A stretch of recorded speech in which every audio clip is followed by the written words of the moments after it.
Fudail ibn Iyad Abu Ali Al-Makki, asalnya dari Basrah, yang awalnya adalah seorang penyamun besar. Pokoknya ketika orang nak melewati itu tempat, mesti di siang hari. Tidak ada yang berani lewat marah di situ, karena di situ ada acu Fudail ibn Iyad. Tapi Allah menghendaki baginya kebaikan. Pada suatu malam dia hendak mencuri di rumah seseorang. Dari dalam rumah dia dengar seorang ibu-ibu membaca Al-Quranul Karim. Jadi bagus baca Quran di rumah itu kaum muslimin. Ya. Mendengar bacaan itu, ayat yang dibaca, alam ya'ni lilladzina amanu an takhsha'a qulubuhum li dzikrillah. Belum sampaikah masanya bagi orang-orang beriman khusyuk hati mereka ketika zikir pada Allah SWT. Subhanallah, mendengar ayat itu Fudail merasa baru dilahirkan. Ya, kenapa? Kemana dia selama ini? Lalai dan alba berbuat maksiat kepada Allah SWT, bahkan menjadi penyamun paling ditakuti pada masa itu. Kalau di kita sekarang ada penyamun paling ditakuti. Hah? Preman yang paling ditakuti siapa? Tidak ada, alhamdulillah. Syukur tidak ada. Syukur tidak ada.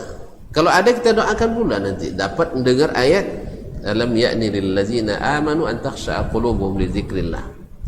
Ma'asyiral kiram dirahmati Allah. Akhirnya beliau sejak malam itu bertaubat dengan sebenar-benarnya. Maka dia meninggalkan negerinya menuju Makkah Al-Mukarramah. Dimulai dengan umrah, kemudian menetap di Makkah. Akhirnya menjadi ahli ibadah yang luar biasa.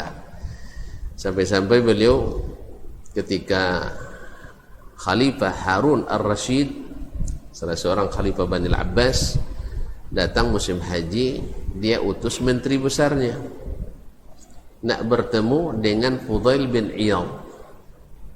Nak bertemu dengan Fudail bin Iyad ini. Dia bilang, saya tidak ada urusan dengan Harun Ar-Rasyid. Saya tidak ada urusan untuk bertemu dengan beliau. Ya, karena bertemu dengan penguasa itu menurut beliau bisa merusak ibadah, merusak kekhusyuan. Nanti tekanan lihat masuk-masuk setu dia kan. Jadi ada itu kaum muslimin, dia tidak mau bertemu. Sampai akhirnya Harun Ar-Rasyid yang datang ke rumahnya mencari beliau. Tidak tahu penangkuk lah, yang salah paham lah. Bukan untuk pergi menangkapnya, tapi ingin bertemu dengannya. Karena Harun Ar-Rasyid rahimahullah tidak seperti yang antum baca di 1001 malam, bukan seperti itu. Ya, atau kisah Abu Nawas. Ini kisah-kisah palsu yang dibuat orang. Beliau adalah seorang khalifah yang alim dan saleh.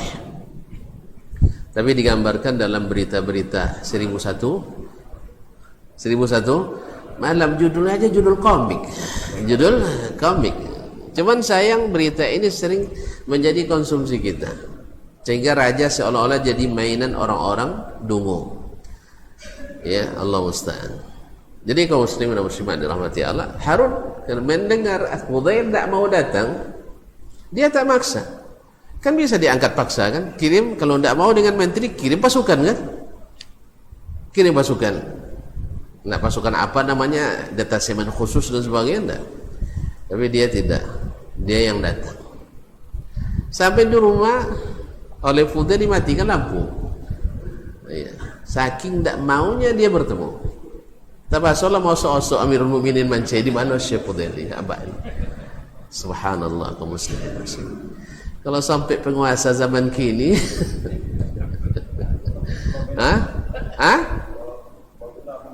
Apabila Mangsudayu, kaum muslimin dah. Begitu itulah beliau.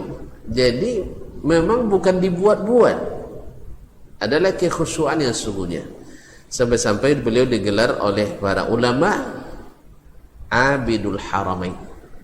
Abidul haramaini, ahli ibadahnya dua tanah suci, Makkah dan Madinah.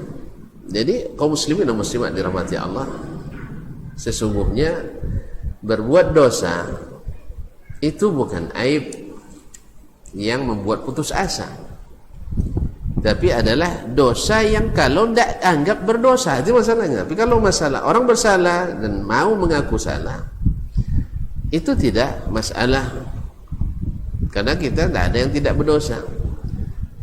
Cuman mau kembali kepada Allah SWT luar biasa, hijrahnya luar biasa. Jadi tempat dia tinggal itu, ini kan tidak baik, mengingatkan masa-masa lamanya. Dia pindah ke Makkah.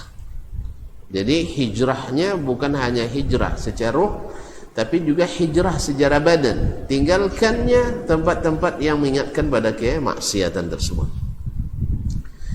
Jadi akhirnya kaum muslimin dan muslimat dia disegani oleh siapapun, oleh ulama dan sekalipun. Karena memang sekali dia katakan akhirat, memang akhirat yang dicarinya. Menteri yang datang, kalau istilahnya menteri utama, perdana menteri lah, perdana menteri yang datang. Tapi dia tidak katakan kepada Amirul Mukminin, saya tidak ada urusan dengan beliau, biarlah saya berurusan dengan Allah Ta'ala. Akhirnya setelah bertemu dengan Harun, Harun tawarkan, ya Aba Ali, hal ladaika hajah, kamu ada tidak kebutuhan yang bisa saya berikan? Lalu dia bilang, hajatud dunya amil akhirah, hajat dunia atau hajat akhirat? Kalau akhirat saya ada hajat, saya nak masuk surga, bisa tak kamu berikan? Kalau itu tidak tenoknya. Kalau itu saya tidak bisa. Nah, kalau tidak bisa, tidak usah tanya. Jangankan hajat meminta kepada Allah yang memiliki dunia akhirat, saya tak pernah meminta hajat dunia, katanya. Apalagi kepada kamu yang tak punya kecuali sedikit. Ya, kecuali apalagi kepada Amir Mukminin yang tidak memiliki dari dunia ini kecuali sedikit. Dia kepada Allah saja, dalam doa-doa saya tak pernah minta urusan dunia, katanya. Tidak ada minta. Kalau tidak tasawuf dalam doa Rabbana atina fid dunya hasanah, tidak wajib. Cuman doa ini kan hasanah di dunia itu kan bukan kepentingan dunia sebenarnya. Tafsir hasanah fid dunya itu adalah diberikan dunia ini sebagai jembatan menuju akhirat. Itu tafsir yang benar, bukan dapat jadi orang kaya di dunia, tidak. Jadi hasanah fid dunya artinya rezeki yang membawa ke surga, itu yang diminta. Jadi mohon maaf, untuk dunia, yang memiliki dunia saja saya tidak minta kepadanya, apalagi kepada orang yang masih membutuhkan Rabb yang memiliki dunia. Begitulah Fudail ibn Iyad rahimahullah ta'ala.